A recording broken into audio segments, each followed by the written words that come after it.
So, hi everyone. I am Michelle Bell, the Vice President of Editorial with ASI, and I am here with Miles Lovegrove and Matt Franks, who are our 2021 Counselor International Persons of the Year. Congratulations, guys. Thank you very much. Thank you so much. Yeah, it feels amazing. Yeah, I'm super happy for you guys, and I have to tell you, you were in the awards selection committee, a super easy choice for us because I have kind of followed your story as I've gotten to know both of you, and what you have done certainly over the past year has been amazing. And I want to touch on that a little bit, some of the points. But I'm just curious right now, as you guys are in the UK, two things. How's business right now that we're in Q2? We're literally midway through the year. How's business and how's everything as far as COVID and your situation with, are things opening up, masks, stuff like that? So can you just give us an update? Yeah, I'll hand over to Miles in terms of updating on the commercial side of things. But in terms of the COVID side, yeah, I mean the UK is now opening back up again. We've had a slight hiccup with a new strain, which is kind of put everyone on the back foot a little bit, but hopefully within about maybe 3 or 4 weeks away of properly opening up again the economy with literally no social restrictions. So I think there will still be a hangover for some of that, and that will still impact us in a work sense in terms of providing product, also in terms of how we operate. But generally speaking, we're in a really good position in the UK now, and it's been a crazy year in every way for everyone. But for us in particular, we've had real commercial success over the last 12 months, which is kind of off the back of a really good period of a few years of growth anyway. And the team have been just amazing. So yeah, we're kind of proud of what we've achieved, but also of the team behind us. But things are definitely picking back up, swinging back more in terms of merchandise rather than PPE and what have you. But Miles, if you want to chip in with the commercial side. Yes. Yeah, absolutely. It's so difficult, isn't it, to sort of compare the promo industry from where we were sort of 12 months ago, 18 months ago. And I'm pretty sure every single person that you ask, they might also give a slightly different story. It's always very difficult to kind of almost compare it like for like. But, me personally, I firmly believe that the merchandise business won't return to the same that it was pre-COVID. I don't think you'll be able to make the sort of like for like comparisons. Unfortunately, the promo industry is the first sort of industry to suffer during a lockdown. And it's exactly the same as within the last recession, really. What we found in the UK is that housing markets tend to close up first. And then, retail then follows because consumers, stop spending, and then businesses look to preserve cash. And, typically speaking, it's the marketing and the promo industry that kind of suffers, because of that.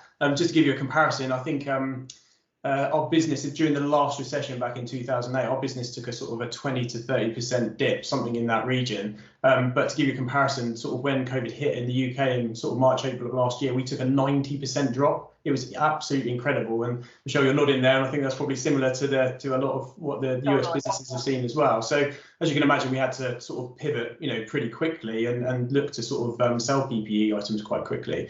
But in as far as the market's concerned, though, that had a real significant impact on our supply chain and the number of companies. There's companies that have gone out of business, and there's supply partners that are no longer able to supply the same products that they used to. And I just think that the industry is definitely starting to show a rebound. It's definitely starting to look better and more positive.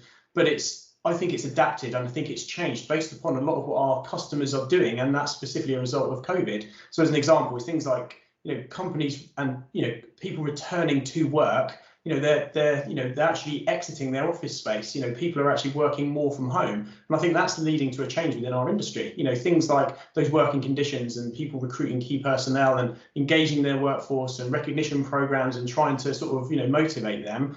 I think what we've actually seen is that there's this huge shift towards individual gifting, personalization of sort of products, individual shipping, fulfillment, logistics. It's changing, and it's changing in a way that wasn't the same as before. Sort of on-demand gifting in the UK has gone absolutely crazy, and our warehouse has never been sort of so busy. But I just think if that's the route that the whole industry is moving towards, then it's a pretty inefficient way that people are used to. Rather than buying in bulk individually, our systems and our technology, is in place, but it's not in place to make it as efficient as it should be. So Fluid has continued to invest in software development, to cope with those sort of changing times and changing industries. So there's obviously lots more sort of issues to come, but it'd just be interesting really to see how manufacturing changes, how product supply changes, and how all the companies within our industry are going to sort of adapt to that. And in the UK as well, we have Brexit to deal with, which comes with a whole new rules and regulations and all that sort of stuff. So that's going to have sort of a big impact on us as well. So it's it's difficult to sort of say how well the promo industry is doing, but I think everybody who's adapted well and can cope, we are seeing a return to those sort of similar levels pre-COVID, but it's just different, and I think we need to be able to adapt to that. Boris Johnson, the gift that keeps giving. Absolutely. So let me just ask you real quick, because I have so many questions for you guys. So compared to 2020 and 2019, Miles, where are you guys now approximately, like sales wise? Like, look, I know 2020 was, a steep drop for most people, not so much for you guys, and I'll get to that in a minute, but where are you, like, as far as, are you up 10% from last year and the year before right now that we're mid-year? Again, it's difficult to compare, like, sort of year on year, as far as, finances as a trigger of a success factor. And it's not just profit, it's just, it's not the sort of be all and end all. We've achieved lots of things that are sort of separate to profit as well. But if we're just talking sort of specifically on numbers, we were on track to do around about $25 million revenue, roughly speaking, around about that pre-COVID, and because of the amounts of PPE that we sold, we actually jumped up to a significantly more. We actually jumped up to around about 40 million euro revenue turnover, dollar turnover. But this year, what we've actually seen is that drop back down. However, if you sort of track it, if you go pre-COVID, if you took out sort of the COVID revenue and the amounts that we actually, the orders that we took on PPE, we're probably about 30% up year on year. However, that's not, a typical industry trend. What we're actually finding is people dipped a lot and they're still low. We're actually bucking that trend, and for lots of different reasons. It's mainly down to the team and how, sort of focused that we've been in terms of making sure that we're not cutting back on anything. We made no redundancies during, COVID. We absolutely made sure that we carried on marketing, kept pushing the team, and kept developing and investing in our people. And I think that's 100%, one of the major reasons that's like seen us through. So yeah, we spiked because of COVID, but if you took that out of it, we're probably sort of 30 to 40% up on sort of year on year. That's wonderful. And Matt, when you and I spoke initially, when we were talking about this award, you mentioned two things that I think were really interesting as far as how you guys handled it in your strategy. Correct me if I'm wrong, but you did not have to let anybody on the staff go. You kept your staff. And just to let everyone be aware, Fluid Branding you have a footprint throughout Europe, really. I mean, you're based in the UK, but you have offices throughout Europe, and certainly you have an affiliation in the US with companies like Overture, but I don't believe you had to really reduce staff. And the thing I thought was really interesting, Matt, you said that many companies during something like this that is so catastrophic, whether it's a recession, whatever, their tendency is to pull back. Things ramped back up because we all knew that they would, that you guys would be ready to hit the ground running. And would you consider that to be a real differentiator with what you did? Yeah, absolutely. We've learned, we established a company in 2006. So we ran through a previous recession, of some significance. So we learned a lot from. And the difference between now and then was in our third year of trading, sort of around 2008. And we hadn't been able to put a war chest behind us or build up significant reserves. This time, off the back of some strong years between the previous recession and the COVID situation, then we've grown the company quite rapidly, but we've done it in a very kind of prudent way as well. We have made sure that we've grown in a sustainable way, and we've been able to kind of put some cash, left a lot of cash within the business. So we've never been one to kind of strip it clean anyway. And that allowed us really a little bit of leeway. So the lessons we learned from previous, which was that we took a very similar approach really, in terms of maintaining not only our team, but investing more in terms of software and systems, and making the use of the fact that there's going to be, in certain areas of the business, a lot more headroom and a lot more time to be able to tackle certain things that we would have loved to have tackled before, but we didn't have the time or the breathing space. So we took a very deliberate decision to do that, to review a few areas, particularly IT, kept the full IT team working throughout and cracking through some projects that had been backlogged for a little while. We did make use of the furlough system in the UK. I don't know if it was in place in the US, where there's some government assistance to maintain staff, where there was clearly too much or too little work for some other people to do. The nature of the business changed phenomenally over a period of a few months. We were taking some very high value orders but relatively simple orders in terms of shifting stock around, PPE and what have you. Has its own complications. We employed instantly when we shifted over to that. We employed 2 people full time on compliance, product compliance, to make sure that we were completely on the ball with that. But there were certain areas of the business where you're not dealing with branded product a lot of the time. It's a lot simpler to handle some of these products. When the order lands, it's relatively straightforward to push it through. So aside from some odd issues around that, generally some of the areas of the business were a bit more slack.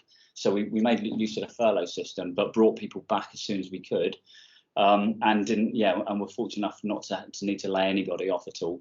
But what we didn't do as well was we didn't pull back on the marketing.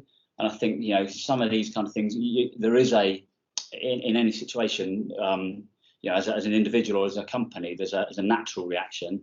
But I think sometimes you have to temper that a little bit and just catch your breath, just hold your nerve for a bit, assess the situation, and then make a decision with your head.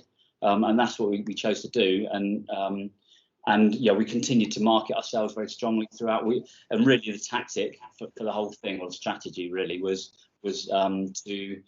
to gain market share, really. So we knew that the market was going to dip. We knew that we were in a good position. We looked after our staff before and during COVID, so we had a real loyal team there.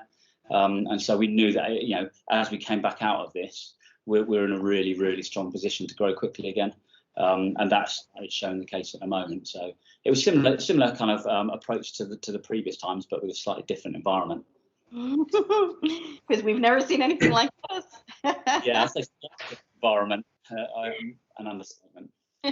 Miles, you mentioned that there's a considerable shift, as there is here in the US, as far as what do people do now as far as work from home. And I've spent a lot of time on your website, you guys, and I love the way that you position your team. You clearly have a very robust team full of lots of personalities. Like, I went through every single person's little profile on who likes what. I loved it. It was great.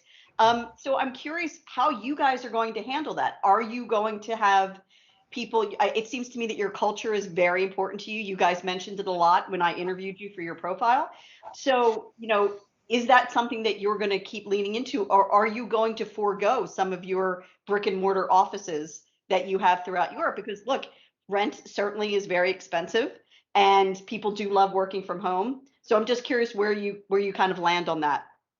I like the fact that this sort of pandemic has thrown a bit of a spanner in the works. It's mixed things up a little bit, because I think the typical way that the companies ran in the past, I don't think it's going to be the same again. As a company, we've always been very flexible with our team. I love the sort of saying about we treat our team as adults, we employ adults, and we expect them to operate in that way. We give them the trust and we give them responsibility and the power to make their own decisions, to make mistakes and take risks and really sort of push every single challenge and avenue that they possibly can.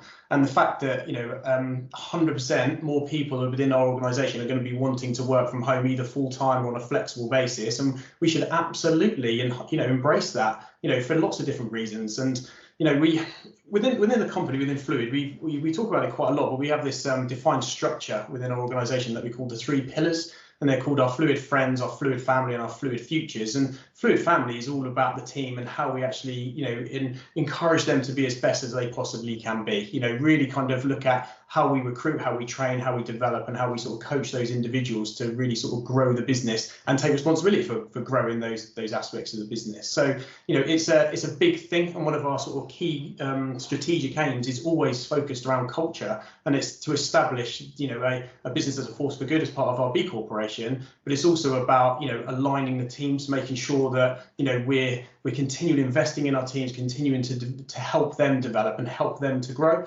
So I think that's, if productivity within Fluid is 100% definitely gone up, during this period, and people are, taking responsibility whether they're working from the office or working from home. So we should embrace that, and we should change, with the times as we go. So to answer your question specifically, are we going to lose offices? We're definitely looking at each one on an individual basis. We have 7 offices throughout the UK, sort of 3 international offices in Ireland and the Netherlands, and within those locations already, people already work from home. However, if we need the offices, then we'll absolutely keep them open, because again, that collaboration and people seeing each other on a day-to-day is really, really important. I think we will encourage them to still come in on a regular basis, even if they're working from home.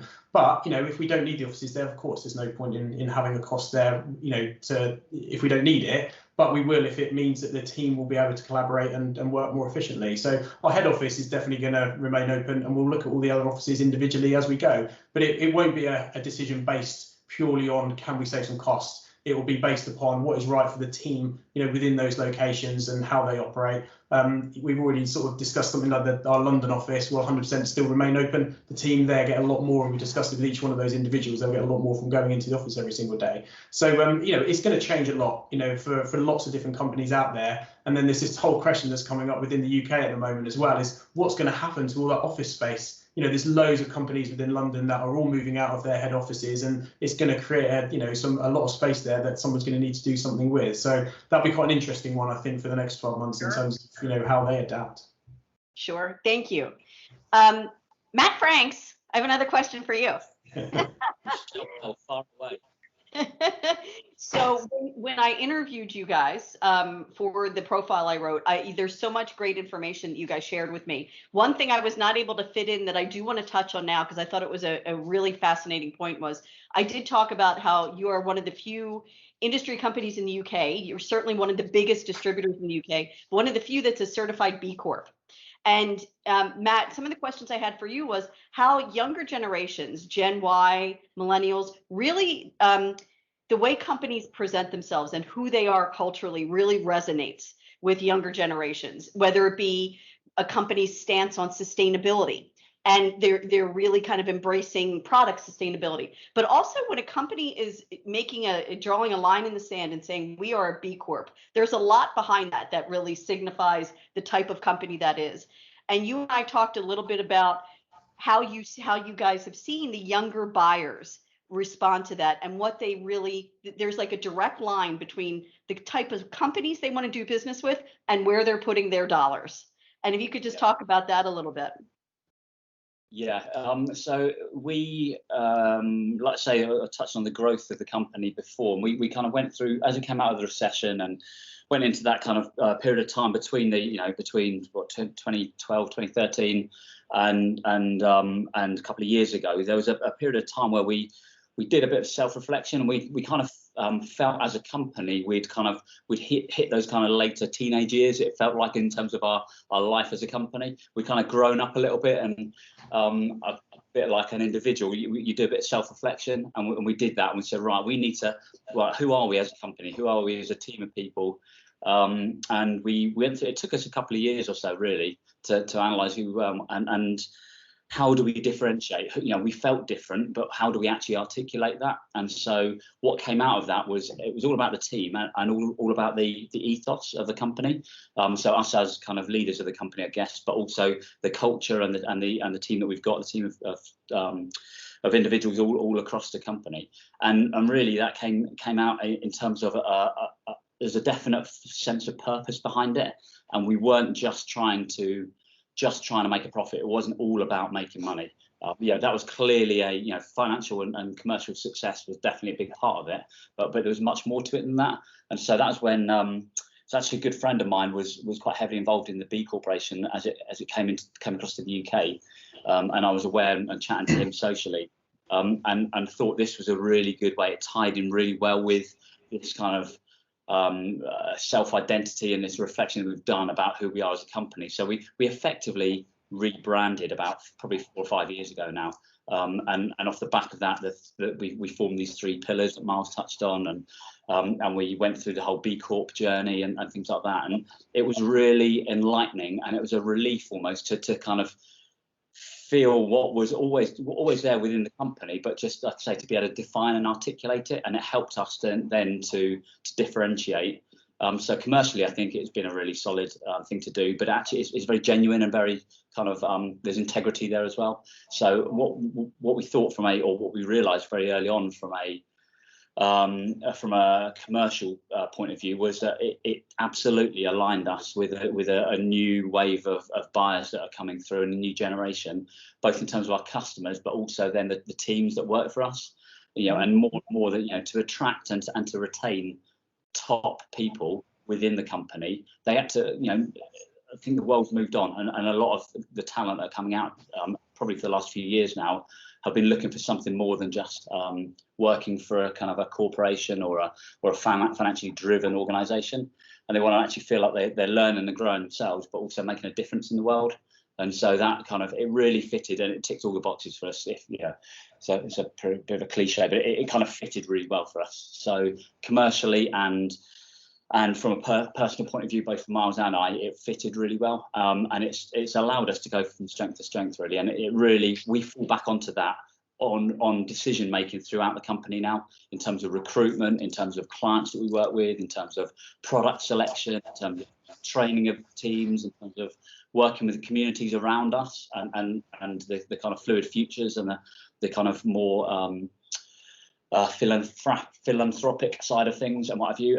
So it's been a really, really sound move for us, and it makes us. That was part of that growing up as a company. So Miles touched on, we employ adults. I think we kind of feel like an adult now as well, which is a bit weird. Well, thank you. I just wanted to touch on, because again, obviously you guys are our 2021 International Persons of the Year.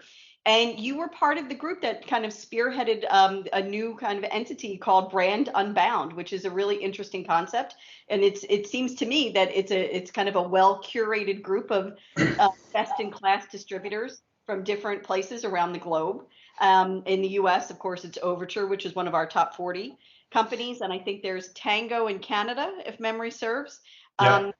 So if you could just touch on a little bit, because this award in particular speaks to how important it is in promo to have a kind of a global mindset and to have a global footprint. And if you could just talk a little bit about the importance of that and how that's helped your business. Yeah, definitely. I think when it comes to global, presence, it's just, delivering products on a local level is then almost vital. It's impossible to say you're a global company and then not have a presence within those localized, countries or locations. So Brand Unbound really is a collection, like I say, best in class. We sort of been working with Overture for a long period of time and the other partners there. But really what we do is we work together to support, that aspect of the need for global thinking, but also that aspect of local execution as well.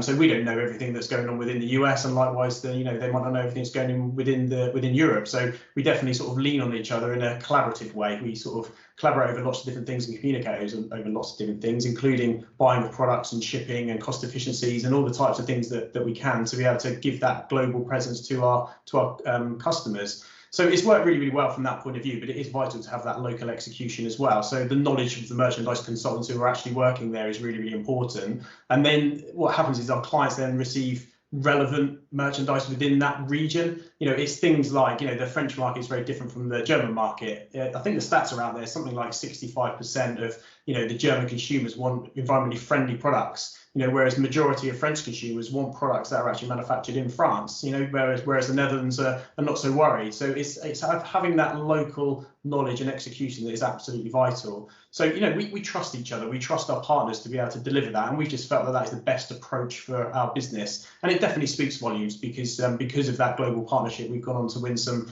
quite substantial tenders and contracts from big clients over in Europe. So, it's been a great platform for that, and a great platform for, our customers as well, because they know that if they need anything within those localized regions, then there is a cohesive and joined up approach to the merchandise that is delivered, and also that, the companies that are looking after their brand and policing it are there, and they're gonna do that properly, and they're gonna actually ensure that they're well looked after wherever their employees are around the world. So it's been the right approach for us.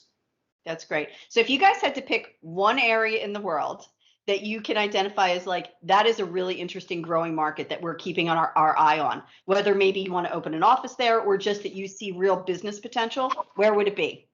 Now, this is a really interesting one, because it's almost impossible to be able to say that. And what I mean by that is what our requirements are may be very, very different to somebody else's requirements. And all I would definitely say is it's all in the research. You've got to understand the reasons why you're looking to get into those markets first and foremost, because otherwise it's just going to be a fail from the beginning. Within Europe, Germany is definitely the biggest market. It's by far the biggest, and immediately you kind of go, oh, let's expand into Germany, because there's lots of potential there, but it's also the most competitive.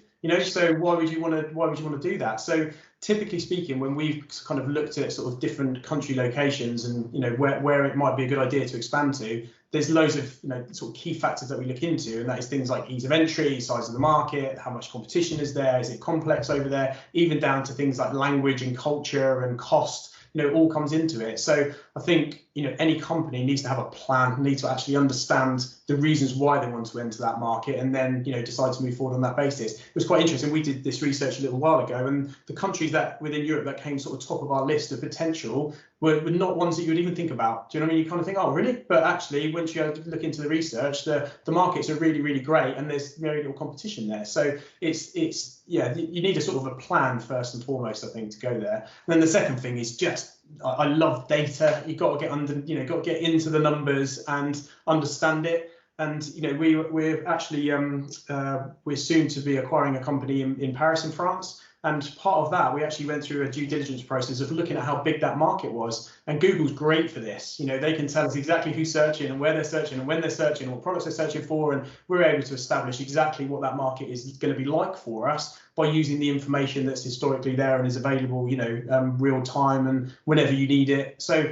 I think definitely research and data and analysing exactly what you need as a company is the most important thing. So I haven't really answered your question there, Michelle. I'm not sort of sitting on the fence, but I genuinely believe it's all down to the individual company and what they're looking to do and what they're looking to move to. I'll just add something quickly in there, and well, apart from the fact that I love Miles because he loves data. Oh, excuse me. But also, it's a bit of push and pull as well, Michelle. So it's a bit of kind of, some of it is us having a deliberate approach to kind of growing the company overseas and what have you. And some of it is where our clients demand it or where our partners demand it. And so, it's a bit of a kind of a moving feast really, in terms of, some of it is driven by us and where we strategically want to grow. And some of it is kind of external and driven by others, really. Okay, I like 2 more questions. Ready? First is, what are you happy to let go post-COVID? Like, so much changed. What are you happy to, kind of, what? That was a great change that we're not going to go back to. Face masks. I'm going to let go of face masks. I don't, Miles, you can go first on that. I don't know. I haven't really thought about it. Do you mean from a business perspective? Yes. To be honest with you, I think the way that the team adapted and the way that the team sort of communicate now, I definitely don't want to let go. I had a few comments back from our senior leadership team and the teams of people that then sort of reporting to them about how good communication was and how good that sort of adapted. And one of the things, obviously, that everybody now does is, video conferencing. Previously we used to travel around the whole country and meet up on a regular basis, and it used to cost a lot of money just getting there and time as well and all that sort of stuff. Whereas now, within a few minutes, you can all jump on a video call together and have those conversations relatively quickly and easily without having sort of days out of the office. So I think I love the fact that not only within our company but also our clients are embracing it, and actually they're actually seeing the time savings and the cost saving benefits of video conferencing. I don't think we should. I definitely wouldn't want to move away from it entirely. There's still lots of benefits in having face-to-face meetings, both as a company and with our clients. However, I do think there's a lot more achieved and we're a lot more productive as an organization because we can have those conversations quickly and it can be dealt with quickly, and then that it can be moved on. So I think personally I know our teams communicate a lot more than they ever have. And I think that's mainly down to sort of video conferencing and having a sort of schedule. And also the other thing I love about it is that there's no time wasting. There's no kind of don't get me wrong, it's lovely to have a cup of coffee before you move into meetings, but typically what we're seeing now, especially with our clients, is it's a hard stop. We are meeting at this time, everyone dials in at that time, and at 3 o'clock or 4 o'clock, whenever it's up, it's done. They're often say, look, unfortunately I've got another meeting to go to, and that's when you finish. And I think because of that, people are then more focused on the objectives of that particular meeting as well. So they're straight to the point and they're getting the work done. And again, it's being much more productive. So for me, I definitely wouldn't want to lose video conferencing, whichever platform you use. I definitely think that's been a real positive and something that should stay. I totally agree with you. I would not discount, though, the advantage of meeting people in person. Lest we forget, I would not know you guys had Matt Franks and I not met in remember that little bar at that weird little hotel at the show?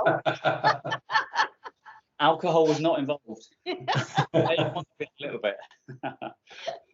So my last question for you guys is, I know that you've made some recent acquisitions. Clearly, you have another one on the horizon. What's your goal? What's your plan 1 to 3 years for the company? Keep expanding, more offices, more.